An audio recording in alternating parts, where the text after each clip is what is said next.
Hey everyone! Thanks for joining me for another episode of Chay Lectures about Dramaturgy. In this lecture, I'm going to be talking about the history of Norway and how that history and the concepts of the shows can be related to today. First things first, I'm going to be giving you a very brief history of Norway and discuss and explore the element of change in life. I'm going to start it off by throwing it way back to the 1300s. During the bubonic plague, Norway lost over 50% of its population. Norway relied on agriculture and trade between its own people, but with the population ravaged so badly, any semblance of independence disappeared. The people of Norway had to begin trading with Germany. They were so desperate that it was easy for Germany to take advantage of their dependence. As a result, Norway was conquered first by the Germans and shortly thereafter by the Swedes and the Dutch. From 1367 to 1814, Norway would be tossed back and forth between Sweden and Denmark, failing to regain its independence. In the 1600s, they developed their first mining company, but it did little to change the economy or the class system as they thought it would. The unstable government, constant warfare, and poor economy in Norway became cause for a number of small revolts and uprisings in the 1700s. Inspired by revolutionary countries around Europe and their own increasing sense of nationalism, the people began looking for a way towards independence. In 1814, after many years of constantly shifting governments, Norway was able to become a united kingdom of Sweden. Through this, Norway was still largely under the thumb of Swedish rule, but were at least dealing with one government. And they were allowed to create the Storting, or the Norwegian Senate. As this Senate solidified, Norway entered into war with Sweden, and in 1815 it was decided that Norway would unite with Sweden's king during war, but would otherwise be independent. Citizens, or basically only the aristocratic men, of Norway were given the right to vote. This might seem nice, but it was really only about 5 to 10% of the population. In 1905, Norway dissolved the union with Sweden and became a completely independent country.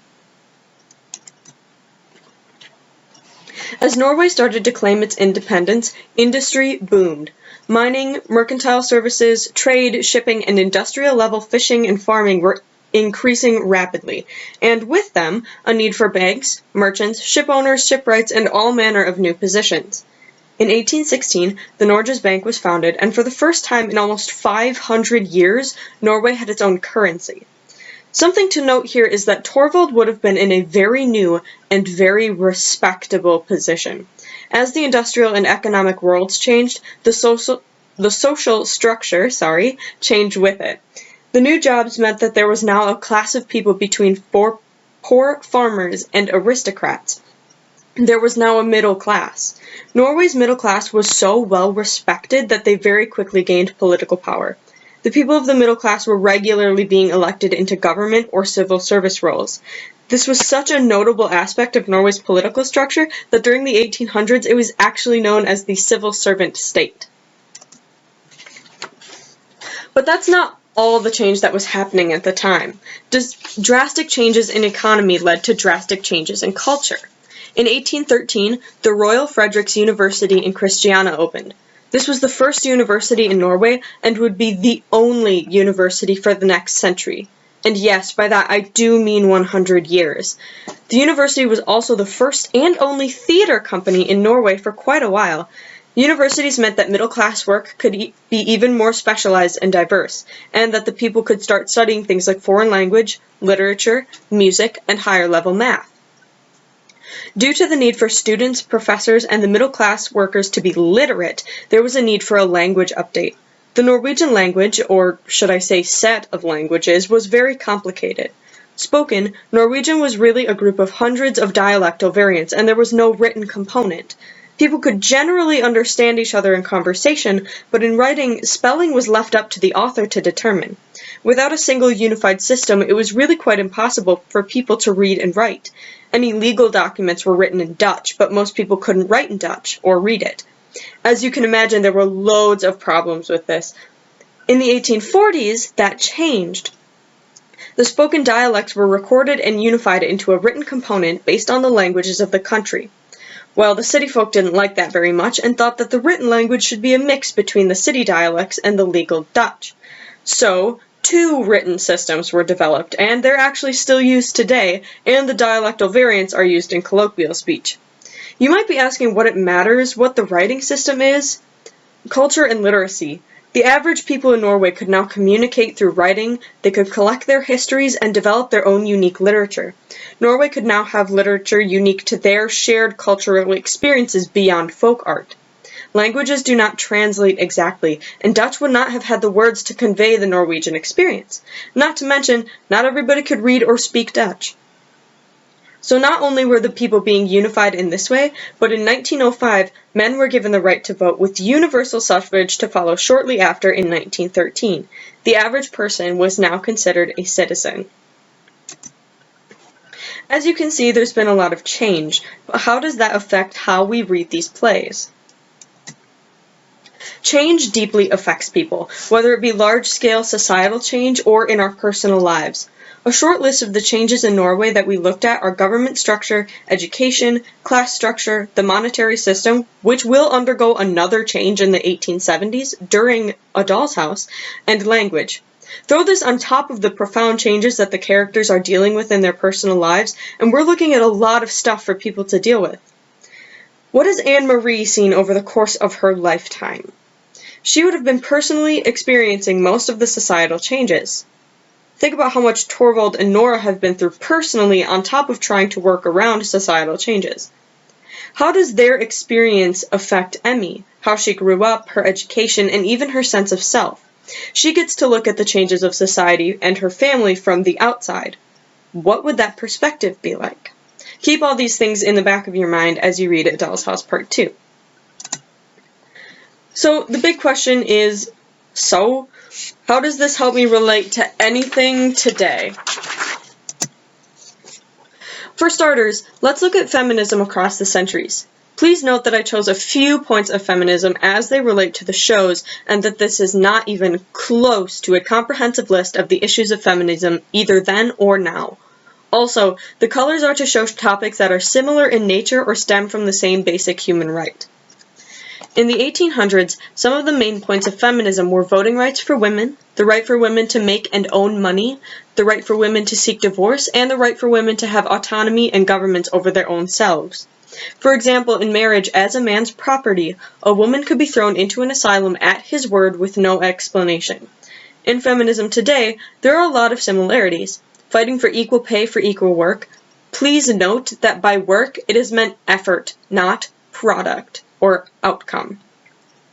The right to not have children, the right to have paid maternal and paternal leave, and the right to bodily autonomy, specifically as it relates to reproductive autonomy. There's a lot just in these few points that we could delve into. However, I want you to think about these subjects. What are the arguments made about some of these in the shows, and do they mirror arguments made by feminists today? And to put this into an all too relevant perspective, think about social distancing and the safer at home guidelines. Yes, we can even relate it to COVID-19. Don't worry, I'm also sick of hearing about it, but it's real, in your face, and we are living through history right now. And theater and life are inextricably linked, so let's use it. In the safer at home orders, you have to stay home and stay safe. It's boring and it sucks, we all know this. In 1800s Norway, women stayed at home too, and that also sucked. To go anywhere, both parties have to have a good reason to leave and need permission from a higher power. Right now, anybody deemed non-essential either must work from home or cannot work. There is no choice here. A lot of people cannot make any money right now. In the 1800s, women did not get to just get a job, and if they did make money, it wasn't theirs. It automatically went to their husband. In both of these situations, somebody else has control. Imagine being under safer at home guidelines for your entire life. Quick reminder to follow these guidelines so that it ends faster.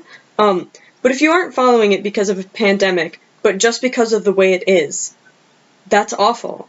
On top of it, you're expected to have children at your husband's will, keep your house and yourself up to extreme beauty standards at all times for your husband, give all of the money you do make to him, and get his permission to do things. How do you cope with that? Do you think you might follow in Nora's footsteps? Were the consequences inflicted on others justifiable when compared to the consequences on her own mind if she had stayed there? These are all good questions that you should be pondering as you read A Doll's House and A Doll's House Part 2. And to no surprise to anyone, I have more questions for you to ponder. Thinking critically about all of the sides of an argument is incredibly important for everything you read, but thinking critically about these two plays in particular can open up a whole world of possibility for themes, symbols, character development, and even just understanding a particular line. In my research, I found a few interesting articles about questions raised in A Doll's House Part 2 as they relate to history and social customs. Please note that as stated in the intro video, any and all opinions do not reflect myself, Noah Simon, the department, or the playwrights. My job as a dramaturg is to provoke.